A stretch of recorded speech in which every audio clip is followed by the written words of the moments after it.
جی سر، کون کال کر رہے ہیں بھائی؟ عیسیٰ غزالی بات کر رہا ہوں۔ عیسیٰ ابدالی؟ جی جی۔ اب حسن ابدال سے؟ نہیں نہیں، راول پنڈی سے۔ جی سر، کیا حال چال ہے؟ حکم کیا ہے؟ حکم یہ ہے کہ یہ ایک روایت ہے، جو کیا نام ہے، الفروع کافی میں اور تہذیب الحکام الاستبصار میں، جس سے یہ رزلٹ نکلتا ہے کہ مولا علیہ السلام نے جو اپنی بیٹی ہے ام کلثوم، ان کا نکاح حضرت عمر سے کیا تھا۔ اس کے برعکس آپ نے ایک روایت پیش کی تھی الحراج والجرائے سے، جنی ہوں، والا واقعہ جو پیش کیا تھا آپ نے۔ جی اس کی سند میں دو راوی محمد بن حمیہ اور محمد بن مسعودہ مجہول راوی ہیں۔ اس کے کوئی علاوہ بات نہیں۔ اپنے الفروع من الکافی سے دو روایتیں پیش کی تھی۔ انہی سند میں ہشام بن سالم ایک راوی ہے، جس کے بارے میں امام رضا علیہ السلام نے فرمایا کہ تم اس کا عقیدہ اختیار نہ کرو۔ تو تینوں روایتیں آپ نے اس کی اصول کافی کی ٹھیک ہے، روایت یہ کی سپورٹ میں۔ ٹھیک ہے، آپ جی، کی خدمت میں۔ جی سر، یہ میں جی یہی کہہ سر، رہا تھا، جو جنی آپ کی والا خدمت واقعہ میں ہے عرض اس میں کروں دو کہ راوی یہ مجہول ہیں۔ یہ جو روات ہے نا، یہ جو جی روات ہیں، یہ روات مشائخ اجازہ ہیں۔ مشائخ اجازہ کے لیے ضروری نہیں ہے کہ ان کی معرفت بھی ہو، جہالت ان کے لیے مضر نہیں ہوتا۔ اور اگر کوئی راوی فاسد العقیدہ ہے لیکن وہ صرف مشائخ اجازہ میں سے ہے، تو اس سے فرق نہیں پڑتا۔ بلکہ اگر ایک راوی مشائخ اجازہ میں بھی نہیں ہے، بلکہ وہ خود راوی ہے، یعنی امام علیہ السلام سے بالمباشر نقل کرتا ہے، فاسد العقیدہ ہے، لیکن جب تک وہ ثقہ ہے تو، اور ہمارے علماء نے اس کی روایت کی تصحیح کی ہے، یعنی محدثین نے، نہ کہ مجتہدین نے، تو پھر بھی اس کا ضرر نہیں پہنچتا۔ یہ میرے بھائی، یہ کتاب الغیبہ ہے شیخ طوسی رحمۃ اللہ علیہ کی، چاپ مؤسسۃ المعارف، یہاں پر ملاحظہ فرمائیے، روایت کرتے ہیں بلے کہ امام علیہ الصلاۃ والسلام نے فرمایا، یہاں پہ میں آپ کی خدمت، بلکہ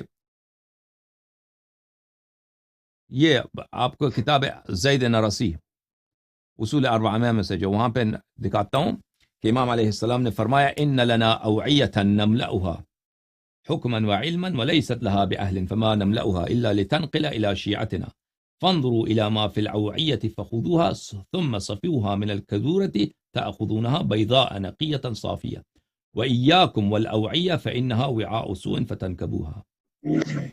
فرمایا کہ ہمارے پاس کچھ ایسے ظرف ہیں کہ ہم ان ظروف کو علم اور حکمت سے بھر دیتے ہیں، ایسے روات ہیں کہ ہم ان کو علم اور حکمت دیتے ہیں، اور وہ اس علم و حکمت کے اہل نہیں ہیں۔ ہم ان ظروف کو بھرتے ہیں، ان روات کو علم دیتے ہیں، علم و حکمت دیتے ہیں، تاکہ یہ نقل کریں ان کو، کیونکہ یہ سب راوی ہیں، نقل کریں ان کو ہمارے شیعوں کی طرف۔ بس تم ان روات کا جو روایتیں ہیں تم لے لو، اور ان کی اپنی آراء سے تمہیں کام نہیں ہے۔ ٹھیک ہے، سمجھ میں آئی بات آپ کی؟ ہمارے نزدیک جو جی روایتیں ہیں، ان کے روات میں اگر کوئی، یعنی جو وسائط میں کوئی جہالت ہو، تو یا کوئی فاسد العقیدہ شخص ہو، یا کوئی کذاب بھی ہو، تو اس سے روایت کی صحت پہ اثر نہیں پڑتا، کیونکہ یہ کتابوں کے روایت کے اجازے دیتے تھے۔ اب ایک شخص کذاب بھی ہے، صرف وہ صاحب اجازہ ہے، اس سے فرق نہیں پڑتا کہ وہ کذاب ہے یا مجہول ہے یا فاسد العقیدہ ہے۔ ابھی دنیا میں بہت ہے کہ علماء دوسرے سے اجازے لیتے ہیں، اجازے کا صرف ایک اجازہ ہے، حدیث کا اجازہ اسے لیا ہے۔ تو یہ اس طرح نہیں ہے کہ ان سے انہوں نے سمع کیا ہے، تاکہ اگر وہ کذاب ہے یا فاسد العقیدہ ہے یا اس کا حافظہ صحیح نہیں ہے، تو اس سے اس کی روایت کی صحت پہ اثر پڑے۔ سمجھ میں آئی بات؟ یہ روایت کی صحت پہ اثر کس طرح پڑتا ہے؟ نہیں پڑتا نا، عرض کر رہا ہوں کہ نہیں پڑتا۔ یہ اثر پڑتا کس طرح ہے؟ کس قسم کا راوی ہو تو روایت کمزور ہو جاتی ہے؟ اگر صرف اجازہ، صاحب اجازہ ہے، تو کوئی اثر نہیں پڑتا۔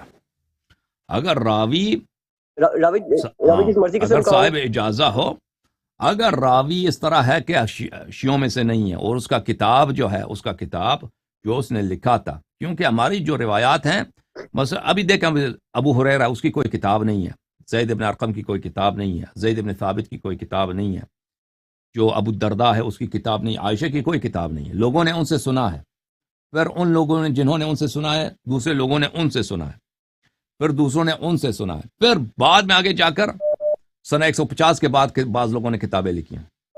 تو یہ سب ایک دوسرے سے سن کے لے کے نقل کیے نا۔ اب یہاں پر فرق پڑتا ہے، اگر ایک شخص کذاب ہے ایک شخص فاسد العقیدہ ہے، ایک شخص فرض کریں کہ وہ جھوٹا ہے تو وہ اثر پڑتا ہے روایت پہ، اس کو چھوڑنا پڑے گا اس روایت کو. لیکن اگر اب عائشہ کی اپنی اگر کوئی کتاب ہے، فرض کریں یہ کتاب عائشہ نے لکھی ہے یا ابو ہریرہ نے لکھی ہے، اب اس کتاب کا اجازہ میں ان سے لے لیتا ہوں. فرض کریں میں ایک شخص کے پاس جاتا ہوں، اس کے پاس اجازے ہیں اس کتاب کے، اجازت دے دیتا ہے مجھے، میں نے تجھے اجازت دیا نقل کرو.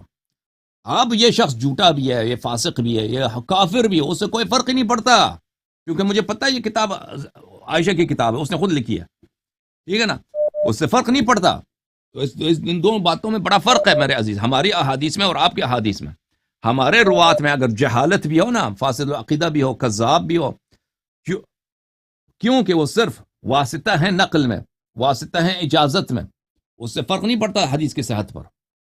ہمارے روات جو ہے مثلا محمد ابن مسلم ہے یا یونس ابن عبد الرحمن ہے، زرار، یہ سب کے سب مصنف ہیں، سب کے سب مصنف ہیں، مصنفین ہیں. ہم لوگوں نے کتابوں سے حدیث نقل کیا، وسائط جو نقل کیے جاتے ہیں ان کا اثر نہیں پڑتا حدیث کے صحت پر. جی سر. اگر کسی شیعہ حدیثی کتاب میں کوئی سنی راوی ہو تو پھر کیا وہ روایت کمزور ہو جائے گی؟ نہیں کمزور نہیں ہو جائے گی. اس طرح کمزور نہیں ہوتی؟ نہیں، بالکل کمزور نہیں ہوتی. ابھی میں نے دکھا دیا نا، امام علیہ السلام نے خود فرمایا کہ ہمارے پاس ایسے روات ہیں کہ وہ بالکل ہمارے احادیث کے اہل نہیں ہیں، پھر بھی ہم ان کو حدیث دیتے ہیں اس لیے کہ وہ نقل آگے جا کے نقل کریں گے اور پھر ہمارے شیعوں کے ہاتھ لگے گا. ہم اسی ان کو احادیث دیتے ہیں کیونکہ یہ احادیث ہمارے شیعوں تک منتقل ہو جاتے ہیں. اگر کوئی شخص فاسد العقیدہ ہے، وہ امام علیہ السلام کا صحابی ہے، امام علیہ السلام سے نقل کرتا ہے، اس کا کتاب اگر شیعوں کے پاس معتبر ہے، اگر شیعوں کے پاس وہ خود بالمباشرہ امام کی صحابی ہے لیکن شیعہ نہیں ہے، امام علیہ السلام سے نقل کرتا ہے حدیث، لیکن شیعہ محدثین کے نزدیک وہ شخص سچا ہے، اب وہ اس حدیث کے ساتھ پہ کوئی فرق نہیں پڑتا. اب اگر ایک شخص غیر شیعہ ہے، وہ وسائط میں سے ہے، مثلا وہ کتاب